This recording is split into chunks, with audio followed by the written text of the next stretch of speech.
में दोस्तों तो देखो कि dp by dt मेरे पास क्या आ गया, delta is vaporisation by the volume of the vapour. ठीक है, अच्छा क्योंकि ये इक्विलिब्रियम प्रोसेस है तो मैं इसको एक चीज तो लिख सकता हूं, this is delta H vaporization upon T। अच्छा, not to be confused with delta H of boiling. ठीक है, ये बॉइलिंग नहीं होनी है, वेपोराइजेशन है। ये डेल्टा H टेम्परेचर पर डिपेंड करता है। खैर बट जो भी है उस पर्टिकुलर टेम्परेचर में तो इक्विलिब्रियम सेट इन हो चुका है, तो डेल्टा G वेपोराइजेशन वो हमारा 0 होगा, तो that can be definitely written as delta H vaporization minus T into delta H vaporization, 0 के साथ इक्वेट करते हुए ये मैं डेफिनेटली लिख सकता हूं।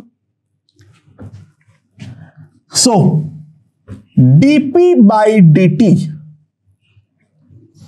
is equals to delta H vaporization T into V of vapor। अच्छा, वाटर को नियरली आइडियल गैस की तरह ट्रीट करते हुए हम कैसे कर पा रहे सर? वाटर थोड़ी ना आइडियल लिक्विड आइडियल गैस है, लल्ला टेम्परेचर बहुत लो होता है, सॉरी प्रेशर बहुत लो होता है। ठीक है, मॉलिक्यूल्स काफी दूर दूर है, अट्रैक्शन को हम प्रैक्टिकली नेग्लेक्ट तो कर सकते हैं। सो अगर हम यहां पर आइडियल मान लेते हैं, अगर हम यहां से आइडियल बिहेवियर को एज्यूम कर लें, तो V of vapour can be simply written as RT by P। By the way this is the molar thing, delta H जो है ये हमारे मोलर पे ले रहे हैं, पर मोल ले रहे हैं, तो n मेरा ऑटोमेटिकली 1 है, ध्यान रखना। ठीक है ना, अगर तुम टोटल लिखोगे तो फिर यहां पे n लिखोगे, वो कट के anyhow molar heat of vaporisation ही हमें मिलने वाला है, उससे कुछ अलग नहीं होने वाला है। It is understood to be molar 1। ठीक है, so that will lead us to dp by dt delta H vaporization by RT square into P, right? So what we get is dp by P delta H vaporization by RT square into dt. This is the equation that we have obtained from the thermodynamic consideration. This is the molar heat of enthalpy of vaporization, and enthalpy of vaporization is always positive. एक बात ध्यान रख देना, जो dp by dt जो है ये वाला क्वांटिटी पॉजिटिव है, ये भी पॉजिटिव है, ये भी पॉजिटिव है, ये तो डेफिनेटली ग्रेटर देन 0 है। जो हमने पहले भी बातचीत किए थे, जो हमारा सैचुरेशन वेपर प्रेशर होगा वो टेम्परेचर के साथ डेफिनेटली इंक्रीज करेगा, जो ये वाले बात से भी हमारा साफ साफ साबित होती है। नाउ ये जो इक्वेशन हमारे पास आया है इसको हम बोलते हैं Clausius क्लेपेरॉन equation. This is called the Clausius-Clapeyron equation. Spelling भाड़ में जाए देख लेना, ठीक है, सब जगह पर अलग अलग है नाम, स्पेलिंग भाड़ में जाए। This equation is called the Clausius-Clapeyron equation और उसका ये डिफरेंशियल फॉर्म है। तो अगर मान लो कोई दो टेम्परेचर है T1 और T2, T1 पे जो हमारा सैचुरेशन वेपर प्रेशर है वो है P1 और टेम्परेचर T2 पे सैचुरेशन वेपर प्रेशर है मान लो P2। T1 पे सैचुरेशन वेपर प्रेशर है P1, T2 पर सैचुरेशन वेपर प्रेशर है मान लो P2। तो यहां पर अगर मैं देखूं इसको इंटीग्रेट करने जाऊं तो dp by P is equals to delta H of vaporization by R dt by T square, integrating from यहां पे T1 to T2 और यहां पर हमें मिलेगा P1 to P2। ठीक है। नाउ डेल्टा एच एक्चुअल में टेम्परेचर का फंक्शन होता है, that's agreed, but the variation is a pretty low. ठीक है, वेरिएशन जो है वो प्रेटी लो है फॉर नॉर्मल टेम्परेचर रेंज। अगर मान लो तुम्हें 20 पे मालूम है, 40 पे निकालना है, इस रेंज में इसको हम प्रैक्टिकली कांस्टेंट मान सकते हैं। तो प्रैक्टिकली कांस्टेंट मानते हुए ये वाला इक्वेशन हमारा कन्वर्ट होगा, ये वाला साइड तो सिंपली कन्वर्ट होगा इंटीग्रेट करके ln P2/P1 में, और ये वाला साइड जो है वो हमारा कन्वर्ट होगा delta H vaporization by R integral dt/t² from T1 to T2। And यहां पर अब मैं लिख सकता हूं final integrated form of Clausius-Clapeyron equation minus delta H vaporization by R 1/T2 minus 1/T1. This is the Clausius-Clapeyron equation. अगर एक temperature में, ठीक है, अगर एक पर्टिकुलर टेम्परेचर पे हमें मालूम हो वेपर प्रेशर और दूसरे टेम्परेचर में हमें निकालना हो, तो ये वाला इक्वेशन के सहारे हम उस वेपर प्रेशर को निकाल सकते हैं। अच्छा, बाय द वे इसका नाम अलग है, बट ट्राई टू अंडरस्टैंड, ये हमारा जो इक्विलिब्रियम वाला है वही रिजल्ट आया है। देखो, लिक्विड जा रहा है वेपर पे, इक्विलिब्रियम कांस्टेंट है केपी। ठीक है, जो हमारा इक्विलिब्रियम कांस्टेंट है वो कितना है, केपी। तो इक्विलिब्रियम कांस्टेंट अगर हमारा केपी है, ln K2/K1 में ये रिलेशन आता था या नहीं? जी हाँ, बिल्कुल। और केपी जो होगा वो हमारा क्या है, जो हमारा लिक्विड है उसका पार्शियल प्रेशर तो 1 मानना है, तो हमारे पास सिंपली कितना आएगा, P ऑफ वेपर जो है वही हमारा केपी के इक्वल है। तो ये कोई नया इक्वेशन, अलग इक्वेशन की तरह मत सोचो।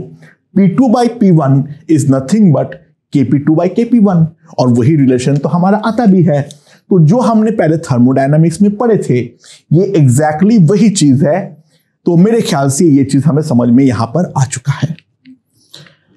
ओके, अब इसके रिगार्डिंग अब मुझे एक बहुत ही ज्यादा मस्त सवाल करवाना है, और वो मस्त सवाल क्या है, ध्यान से देखना।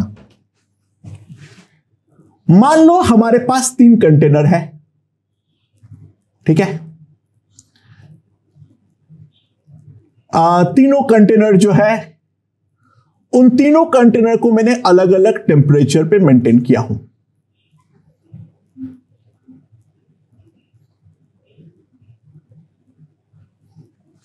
सो दीज आर माई 3 कंटेनर्स, ठीक है। इसके अंदर भी वाटर है, इसको मैंने मेंटेन किया हूं एट 20 डिग्री सेल्सियस। इसके अंदर भी वाटर है, इसको मैंने मेंटेन किया हूं एट 30 डिग्री सेल्सियस। और इसके अंदर भी वाटर है, इसको मैंने मेंटेन किया हूं मान लो एट 50 डिग्री सेल्सियस। और वो तीनों कंटेनर को मैंने बेसिकली क्या किया, एक बड़ा सा कंटेनर के अंदर डाल दिया, एक बड़ा सा कंटेनर के अंदर डाल दिया ऐसे करके, ठीक है। सो 20 डिग्री सेल्सियस पे जो हमारा पी नॉट है वो मान लो है 20 टॉर, मान लो मैं ऐसे रैंडम डेटा ले रहा हूं। 30 डिग्री सेल्सियस पे जो हमारा पी नॉट है वो मान लो है हमारा 25 टॉर, और 50 डिग्री सेल्सियस पे जो हमारा पी नॉट है मान लो वो है हमारा 40 टॉर, मान लो, ठीक है। ओके, तो सवाल है, अगर मैं इन तीनों को इस टेम्परेचर पे मेंटेन किया हूं, समहाउ दे आर मेंटेन्ड, तो सवाल ये है, what will be the final situation, what will be the final situation. क्या कह सकते हैं हम फाइनल सिचुएशन के बारे में? ये अब हमारे लिए एक इंपॉर्टेंट सवाल है। ठीक है, नाउ गौर से ध्यान दो, इस पूरा सिचुएशन को समझने का ट्राई करते हैं। क्या है exactly? Let's look at this thing. देखो, जो 20 डिग्री सेल्सियस वाला कंटेनर है वो चाहेगा अपने ऊपर 20 टॉर्क का प्रेशर जो है वो हमारा मेंटेन हो। ये चाहेगा 25 टॉर्क का मेंटेन हो और ये चाहेगा 40 टॉर्क का मेंटेन हो। ठीक है, सो बेसिकली यहां से हमारा तेजी से वेपोराइजेशन होगा, यहां से हमारा धीरे वेपोराइजेशन होगा और यहां पर हमारा सबसे कम वेपोराइजेशन होने वाला है। ठीक है, राइट। सुनाओ, जो अब हमारा ये ऊपर का एयर है वो हमारा तीनों कंटेनर में कांटेक्ट पे है। तो एक बार के लिए भूल जाओ ये दोनों को। ये वेपोराइज करेगा 40 टॉर्क के हिसाब से, तो ये जो है ये 40 टॉर्क जितना ऊपर छोड़ना चाहेगा, बट वो जो एयर है वो इस वाले के कांटेक्ट में भी है। तो 40 टॉर्क का जो हमारा वाटर वेपर है वो इस वाले कंटेनर के रेस्पेक्ट में सुपर सैचुरेटेड है, तो यहां से हमारा वाटर निकलेगा और यहां पर आके ध्यान दो हमारा बारिश हो जाने वाला है। कब तक बारिश होती रहेगी?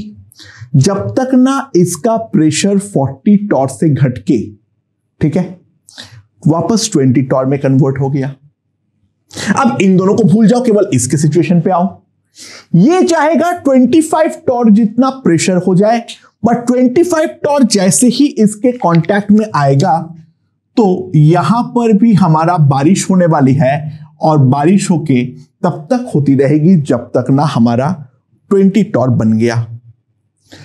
तो सबसे पहले यहां से लिक्विड निकला 25 और 40 टॉर्क जितना, बट वहां का जो भी लिक्विड है वो हमारा सारे के सारे जो 20 टॉर्क वाले का लिमिटिंग फैक्टर है उसके कारण तब तक वेपर हमारा लिक्विड में कन्वर्ट हो गया जब तक ना प्रेशर वापस 20 टॉर्क बन गया। ठीक है, पहला कोशिश नाकाम रहा। तो क्योंकि इस पे अभी भी अनसैचुरेटेड है, राइट नाउ जो प्रेशर है वो 20 टॉर्क के हिसाब से है, ये वाला और ये वाले के हिसाब से अभी भी ये अनसैचुरेटेड है, तो यहां से फर्दर हवा निकलेगा, वेपर निकलेगा, यहां से फर्दर वेपर निकलेगा, लेकिन वो वेपर वापस इसके कांटेक्ट पे आने पे बारिश होगी और वापस अब 20 टॉर्क जब तक नहीं बनेगा तब तक हमारा बारिश होती रहेगी। और ये करते करते करते करते try to understand, finally all liquid of the 30 degree and 50 degree vessel will be consumed। जो हमारा 30 डिग्री और 50 डिग्री वाला जो हमारा कंटेनर है वो हमारा उसका सारे लिक्विड इस तरीके से कंज्यूम हो जाएगा। That will be basically shifted to 20 degree Celsius container. इन दोनों में जितना भी लिक्विड है वो via vaporisation and then subsequent बारिश में वो हमारा 20 डिग्री सेल्सियस के कंटेनर में शिफ्ट हो जाएगा। एंड ध्यान देना, P नॉट ऑफ वाटर जब फाइनल इक्विलिब्रियम में होगा that will be simply equals to 20 torque. तो अगर हम फाइनल सिचुएशन देख लें तो फाइनल सिचुएशन में अगर इन तीनों में वी जो कि सब्सटेंशियली बड़ा है, मान लो सब्सटेंशियली बड़ा है वी, नेग्लिजिबल अमाउंट वेपोराइज होता है, ठीक है, उसका नेग्लिजिबल अमाउंट वेपोराइज होता है, तो the final situation will look something like this. Via बारिश, यहां पे जो हमारा लिक्विड आ जाएगा that will B approximately 3V, जो हमारा 20 डिग्री सेल्सियस पे मेंटेन है। बाकी ये वाला जो दोनों है 30 डिग्री सेल्सियस वाला और जो हमारा 50 डिग्री सेल्सियस वाला है वो हमारा अब एम्प्टी हो जाएगा, वो अब हमारा एम्प्टी हो जाएगा। और जो हमारा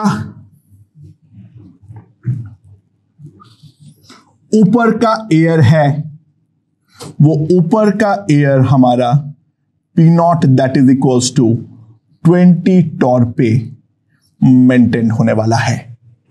ये अंदर का एयर है उसका प्रेशर हमारा 20 टॉर के साथ मेंटेन होगा, क्योंकि अल्टीमेटली इक्विलिब्रियम तो केवल इसी कंटेनर के साथ हमारा आने वाला है, बाकी दोनों कंटेनर तो पूरी तरीके से हमारा एम्प्टी हो चुका है। तो अगर मान लो कितने भी तुम डिफरेंट टेम्परेचर्स पे रखो तो अल्टीमेटली सारे वाटर, सारे लिक्विड, बेसिकली यहां पे वाटर का एग्जांपल लिया हूं, सारे लिक्विड हमारा लोअर टेम्परेचर वाले की तरफ शिफ्ट हो जाएगा और जो लोअर टेम्परेचर वाले का वेपर प्रेशर है फाइनली कंटेनर में सैचुरेशन वेपर प्रेशर एग्जैक्टली उतना ही मेंटेन होने वाला है। मेरे ख्याल से ये चीज हमारा परफेक्टली क्लियर हो चुका है। ओके।